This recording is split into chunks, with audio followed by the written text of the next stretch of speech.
2024 പുറത്തിറക്കിയ ബാഡ്ലാൻഡ് ഹണ്ടേഴ്സ് എന്ന മൂവിയുടെ പാർട്ട് 2 എക്സ്പ്ലനേഷൻ വീഡിയോ ആണിത്.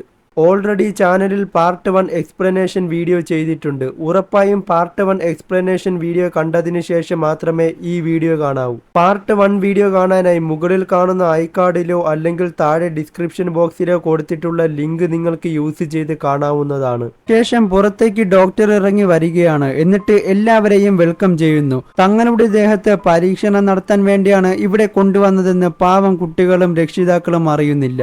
അവർക്ക് ഇവർ ശുദ്ധമായ കുപ്പിവെള്ളം കൊടുക്കുകയാണ്. എല്ലാവരും ആർത്തിയോടെ അത് കുടിക്കുന്നു. പക്ഷേ സൂ മുത്തശ്ശി വരാൻ വേണ്ടി വെയിറ്റ് ചെയ്ത് ഒപ്പം മുത്തശ്ശിക്കും വേണ്ടി ഒരു കുപ്പിവെള്ളം വാങ്ങിച്ച് ദാഹിച്ച് അവരെയും കാത്തു നിൽക്കുന്നു.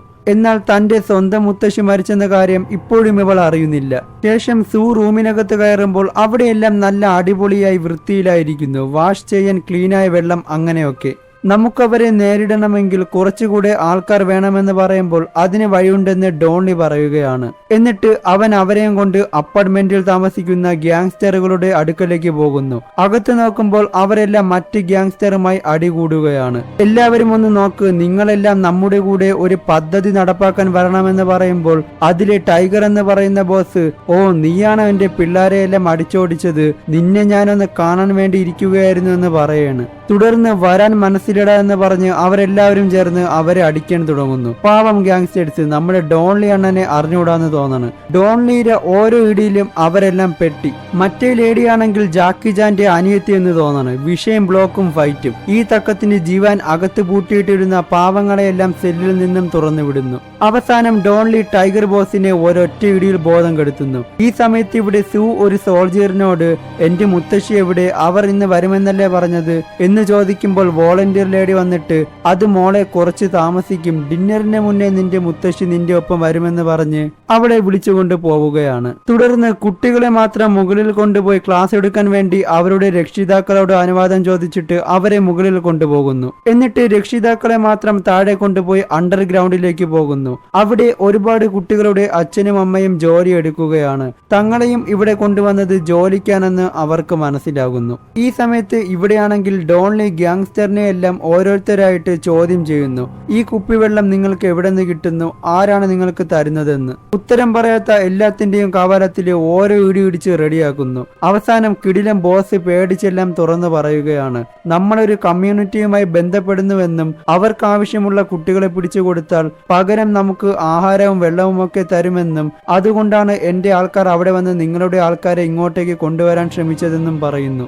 ആഹാ നീയാള് കൊള്ളാമല്ലോ എന്ന് പറഞ്ഞ് ഒരൊറ്റ ഇടി വീണ്ടും കവാലത്തില്. ഇവിടെ കമ്മ്യൂണിറ്റി സ്ഥലത്ത് ആ സീനിയർ സോൾജിയർ ഒരു എലിയെ പിടിച്ചു വിഴുങ്ങുന്നു. അതുപോലത്തെ എലികളെ ഡോക്ടർ കണ്ടുപിടിച്ച മരുന്ന് തുടർന്നും കുത്തിവെക്കുകയാണ്. ഈ മരുന്ന് ഉള്ളിൽ പോയാൽ മരിച്ചാലും അവയവങ്ങൾ വീണ്ടും തിരിച്ച് പ്രവർത്തിക്കുമെന്നാണ് ഡോക്ടറുടെ വാഗ്ദാനം. സൂവിനെയും കൂട്ടുകാരിയെയും ക്ലാസ് റൂമിൽ കൊണ്ടുവരുമ്പോൾ അവിടെ മറ്റു പല സ്റ്റുഡൻസുകളും ഇരിപ്പുണ്ടായിരുന്നു. പക്ഷേ അവരൊന്നും ഒട്ടും ഊർജ്ജമില്ലാത്തതുപോലെ പറയുന്നത് മാത്രം കേട്ടുകൊണ്ടിരിക്കുന്ന ഡമ്മികളെ പോലെ ഇരിക്കുന്നു. തുടർന്ന് ക്ലാസ് തുടങ്ങുന്നു. അവർക്കവിടെ ബോട്ടിലിൽ വെള്ളം കൊണ്ട് കൊടുക്കുകയാണ്. എന്നാൽ സൂ ആ വെള്ളത്തിനെ നോക്കി എന്തോ പന്തുകേട് തോന്നി ഇരിക്കുകയാണ്. ബാക്കിയുള്ളവരെല്ലാം വെള്ളം മുഴുവനും കുടിക്കുന്നു. ഇവൾ മാത്രം കുടിക്കുന്നില്ല. അപ്പോഴേക്കും ഡോക്ടർ അങ്ങോട്ടേക്ക് വരികയാണ്. ശേഷം ഡോക്ടർ ക്ലാസ് എടുക്കുമ്പോൾ എന്റെ മുത്തശ്ശി എവിടെയെന്ന് അവൾ അദ്ദേഹത്തിനോട് ചോദിക്കുന്നു. അത് നിന്റെ മുത്തശ്ശിക്ക് വരുന്ന വഴിക്ക് സുഖമില്ലാതെ ആയെന്നും അതുകൊണ്ടാണ് ട്രീറ്റ്മെന്റിന് വേണ്ടി മറ്റൊരു സ്ഥലത്ത് മാറ്റിയെന്നും 2-3 ദിവസം വേണ്ടിവരും ഇവിടെ എത്താനെന്ന് പറഞ്ഞ് അവളെ സമാധാനിപ്പിച്ച് അവിടെ ഇരുത്തിയിട്ട് ഈ വെള്ളം കുടിക്കുമെന്ന് പറഞ്ഞ് അടപ്പ് തുറന്നു കൊടുക്കുന്നു. എന്നിട്ട് അവർ തിരിഞ്ഞു പോകുമ്പോൾ അവൾ വെള്ളം കുടിച്ചിരുന്നില്ല. അവൾ വീണ്ടും അടപ്പടച്ച് അവർ കാണാതെ അവിടെ വെക്കുന്നു. ശേഷം ഇവിടെ സീനിയർ സോൾജിയറിന്റെ കഴുത്തിലെ മുറിവിൽ ഒരു മോൺസ്റ്റർ തുടിച്ചുകൊണ്ടിരിക്കുകയാണ്. ഡോക്ടർ ഇഞ്ചക്ട് ചെയ്ത മരുന്ന് ഫലിക്കാൻ തുടങ്ങുന്നു. അങ്ങനെ രാത്രിയാവുമ്പോൾ എല്ലാ സ്റ്റുഡൻസും ഉറങ്ങിക്കൊണ്ടിരിക്കുന്ന സമയത്ത് സൂ എണീറ്റ് ഇവിടുത്തെ രഹസ്യങ്ങൾ എന്താണെന്ന് അറിയാൻ വേണ്ടി പുറത്തേക്ക് പോവുകയാണ്. അണ്ടർഗ്രൗണ്ടിൽ വർക്ക് ചെയ്തുകൊണ്ടിരുന്ന മാതാപിതാക്കൾ തങ്ങളുടെ മകളെ കണ്ടിട്ട് 2 ദിവസമായെന്നും അവർ എവിടെയെന്ന് പറഞ്ഞ് സോൾജിയറോട് വഴക്ക് കൂടുന്നു. ഈ സമയത്ത് പുറത്ത് നമ്മുടെ ഡോൺലിയും കൂട്ടരും സൂവിനെയും ബാക്കിയുള്ളവരെയും രക്ഷിക്കാൻ വേണ്ടി മറ്റ് ഗ്യാങ്സ്റ്റേഴ്സിനെയും കൂട്ടി ട്രക്കിൽ യാത്ര തുടങ്ങുന്നു. പ്രശ്നം ഗുരുതരമായതിനാൽ ഡോക്ടർ അങ്ങോട്ടേക്കെത്തി നിങ്ങളുടെ മകളെ ഞാൻ കാണിച്ചു തരാമെന്ന് പറഞ്ഞ് അവരെയും കൂട്ടിക്കൊണ്ടുപോകുന്നു. ഈ സമയം ഇവിടെ സൂ ഡോക്ടറുടെ റൂമിൽ കയറി എന്തെങ്കിലും കിട്ടുമോന്നറിയാൻ വേണ്ടി അരിച്ചു പറക്കുകയാണ്.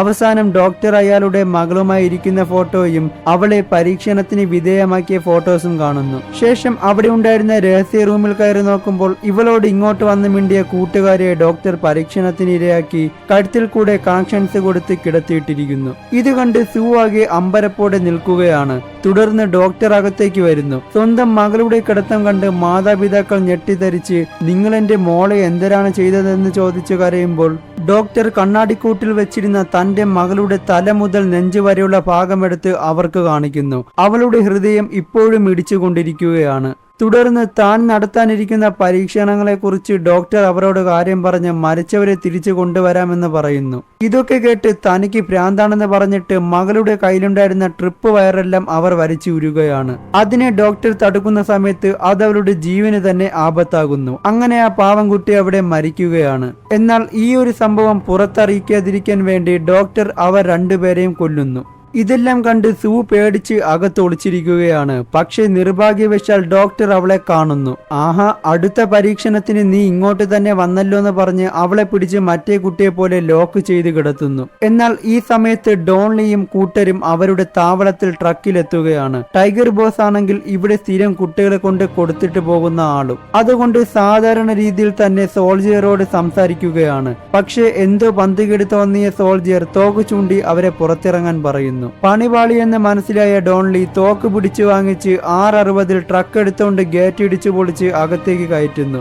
ഇത് കണ്ട സീനിയർ സോൾജിയർ ബാക്കിയുള്ളവരോട് അതിക്രമിച്ചു കയറിയവരെ കൊന്നുകളയാൻ നിർദ്ദേശം കൊടുക്കുന്നു. എന്നിട്ട് അവരുമായി വലിയൊരു ആക്രമണം ഉണ്ടാവുകയാണ്. ഡോൺലിയുടെ ഓരോ ഷൂട്ടും ഹെഡ് ഷോട്ട്. ഒറ്റ ഷൂട്ടില് തല അവിടെ ഇല്ല. തുടർന്ന് ആ ലേഡി തന്റെ നല്ലവരായ സോൾജിയേഴ്സിനെ പിടിച്ചു വെച്ചിരിക്കുന്ന റൂമിനകത്ത് പോയി ഓരോ സെല്ലും നോക്കുമ്പോൾ അതിലൊരു സെല്ലിൽ അവർ അവശരായി കിടക്കുകയാണ്. സെല്ല് തുറക്കുമ്പോഴേക്കും അവർ തിരിഞ്ഞ് പാമ്പിന്റെ നാക്ക് പോലെ ശബ്ദമുണ്ടാക്കി അവരെ ആക്രമിക്കാൻ വരുന്നു. ഡോക്ടറുടെ പരീക്ഷണത്തിൽ അവർ ഒരു മോൺസ്റ്റേഴ്സായി മാറിക്കഴിഞ്ഞു. അങ്ങനെ 3 പേരും ചേർന്ന് അവരെയെല്ലാം കുറച്ചു നേരത്തെ ആക്രമണത്തിൽ കഷ്ടിച്ച് കൊല്ലുകയാണ്. ഇവിടെ ഡോക്ടർ എല്ലാവരും സൂക്ഷിച്ച് അവരവരുടെ റൂമിൽ പോയിരിക്കാൻ ബാക്കിയുള്ളവരോട് നിർദ്ദേശം കൊടുക്കുന്നു. അങ്ങനെ അവരെ പിടിക്കാൻ കുറെ സോൾജിയേഴ്സ് അവിടേക്ക് എത്തുന്നു. നിങ്ങൾ പോയി സൂ എവിടെയെന്ന് കണ്ടുപിടിക്കുക, ഞാൻ ഇവരുടെ കാര്യം നോക്കിക്കൊള്ളാമെന്ന് പറഞ്ഞ് അവൻ ഷൂട്ട് ചെയ്യുകയാണ്.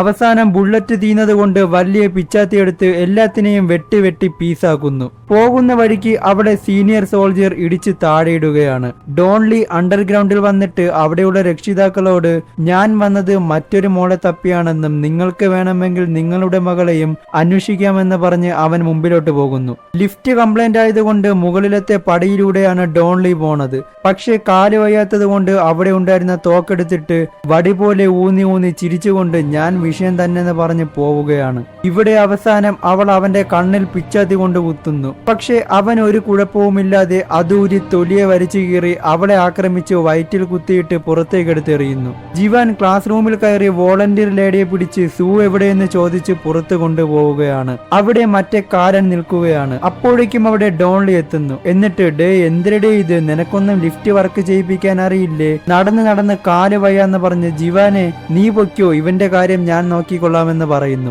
ഡോക്ടർ മകളുടെ അടുത്ത് വന്നിട്ട് മോളെ ഞാൻ നിന്നെ തിരിച്ചു കൊണ്ടുവരും, നീ പേടിക്കേണ്ട എന്ന് പറയുമ്പോൾ സൂ അദ്ദേഹത്തിനോട് സംസാരിക്കുകയാണ്. ഇത് കേട്ട് അയ്യോ നീ ഉണരാനുള്ള സമയമായിട്ടില്ല, കുറച്ചു മണിക്കൂറും കൂടി നീ ഉറങ്ങേണ്ടതല്ലേ, നീ കുടിച്ച വെള്ളത്തിലെ മായം നിന്റെ ശരീരത്തെ മുഴുവനും കലരാൻ സമയമായിട്ടില്ല എന്ന് പറയുമ്പോൾ എടാ മണ്ടൻ ഡോക്ടറെ, ഞാൻ അതിന് നിങ്ങൾ തന്ന വെള്ളമൊന്നും ഇതുവരെ കുടിച്ചിട്ടില്ല എന്ന് സൂ പറയുന്നു. പെട്ടെന്ന് ഡോക്ടർക്ക് കഴുത്തിലെ ഇഞ്ചക്ഷൻ ചെയ്ത ഭാഗത്ത് ഒരുപാട് വേദന എടുക്കാൻ തുടങ്ങുകയും തുടർന്ന് ഛർദ്ദിക്കുകയും ചെയ്യുന്നു.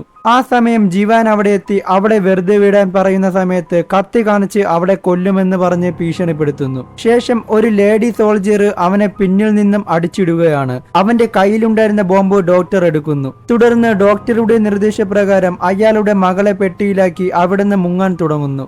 ഇവിടെയാണെങ്കിൽ ഡോൺലിയും സോൾജിയറും പൊരിഞ്ഞ ഫൈറ്റ്. ഇടിന്ന് വെച്ചാൽ ഒരൊന്നൊന്നര ഇടി. അവസാനം ഇടി കൊണ്ട് കണ്ണാടി പൊട്ടി സോൾജിയർ താഴേക്ക് വീഴാതെ അവന്റെ കയ്യിൽ പിടിച്ചു നിന്നിട്ട് നിനക്കെന്നെ കൊല്ലാൻ സാധിക്കില്ല എന്ന് പറയുന്നു. ആഹാ അത് ശരി, ഇപ്പോൾ കാണിച്ചു തരാമെന്ന് പറഞ്ഞ് അവന്റെ തലയെ പിടിച്ച് ചില്ലിന്റെ കൂർത്ത മുനയിൽ വെച്ച് അറുത്ത് ഉടല് മാത്രം എടുത്ത് താഴേക്കിടുന്നു. മറ്റു കുട്ടികളെല്ലാം രക്ഷപ്പെട്ട് അവരുടെ രക്ഷിതാക്കളുടെ അടുത്തെത്തുകയാണ്. ഡോൺലി അകത്തേക്ക് വന്ന് വോളണ്ടിയർ ലേഡിയെ ഷൂട്ട് ചെയ്യുമ്പോൾ അവർ തിരിച്ചകത്തേക്ക് കയറുന്നു. അവരുടെ മുടിയൊക്കെ കൊഴിഞ്ഞ് മോൺസ്റ്ററായി മാറി വരുന്നു. കള്ള ഡോക്ടർ സ്വയം ജീവൻ രക്ഷയ്ക്ക് ബോംബെടുത്ത് അകത്തെറിഞ്ഞ് അവിടുന്ന് സ്ഥലം കാലിയാക്കുന്നു. എന്നാൽ ഒരു ടേബിൾ കവർ ചെയ്ത് ജീവൻ സൂവിനെയും എടുത്ത് പിന്നിൽ ഒളിച്ചിരിക്കുന്നു. അപ്പോഴേക്കും ബോംബ് അവിടെ പൊട്ടി റൂമൊക്കെ തരിപ്പണമാവുകയാണ്. ആ സൗണ്ട് കേട്ട് താഴെ ബോധം കെട്ടിക്കിടന്ന ലേഡി എഴുന്നേൽക്കുന്നു. ഡോൺലി അകത്ത് കയറി നോക്കുമ്പോൾ അവർ രണ്ടുപേരും ബോധം കെട്ടി കിടക്കുകയാണ്. തുടർന്ന് അവർ എഴുന്നേൽക്കുന്നു. ഭാഗ്യത്തിന് അവർക്ക് വലിയ അപകടമൊന്നും പറ്റിയിട്ടില്ല, ചെറിയ പരിക്കേ പറ്റിയിട്ടുള്ളൂ. ഇവിടെ ഡോക്ടർ പുറത്തിറങ്ങി രക്ഷപ്പെടുന്നത് അവിടെയുള്ളവർ കണ്ട് എടാ കള്ളാന്ന് വിളിച്ച് നീ നമ്മുടെ മക്കളെ വെച്ച് എന്ത് പരീക്ഷണമാടാ നടത്തിയതെന്ന് പറഞ്ഞ് അടിക്കുന്നു. പെട്ടെന്ന് അയാളുടെ മുഖം വികൃതമായി മോൺസ്റ്ററായി മാറുന്നു. എന്നിട്ട് അവിടെ കിടന്ന തോക്കെടുത്ത് എല്ലാവരെയും ചുറ്റിനും വെടിവെക്കുകയാണ്. പക്ഷേ കുറച്ചു കഴിഞ്ഞപ്പോൾ അദ്ദേഹം ശ്രദ്ധിക്കുകയാണ് തന്റെ മകളിരിക്കുന്ന പെട്ടിയിൽ അബദ്ധത്തിൽ ബുള്ളറ്റ് കൊണ്ടതും ബ്ലഡ് ഒഴുകുന്നതും. അദ്ദേഹം കരഞ്ഞുകൊണ്ട് ദേഷ്യത്തോടെ നിങ്ങൾ കാരണമാണ് ഇത് സംഭവിച്ചതെന്ന് പറഞ്ഞ് മുമ്പിൽ നിന്ന സൂവിനെയും കൂട്ടരെയും വെടിവെക്കാൻ തുടങ്ങുമ്പോൾ ഡോൺലി അയാളെ വെടിവെച്ചിടുന്നു. അതോടെ എല്ലാ പ്രശ്നങ്ങളും അവിടെ അവസാനിക്കുന്നു. തുടർന്ന് നല്ലൊരു അടിപൊളി മഴ പെയ്യുകയാണ്. എല്ലാവരും നല്ല സന്തോഷത്തോടെ ആ ഒരു സമയം പങ്കുവെക്കുന്നു. എല്ലാം കഴിഞ്ഞ് വളരെയേറെ വിഷമത്തോടെ തന്റെ മുത്തശ്ശിയെ ചെന്ന് സൂ കാണുന്നു. പിന്നീട് പഴയതുപോലെ അവർ ആ സ്ഥലത്ത് സന്തോഷത്തോടെ ജീവിക്കുകയാണ്. ഒപ്പം നമ്മുടെ ഡോൺലിക്ക് മറ്റേ പണക്കാരി പെണ്ണിനെ സെറ്റാവുകയും ചെയ്യുന്നു. ഇതോടുകൂടി ഈ സിനിമ ഇവിടെ അവസാനിക്കുകയാണ്.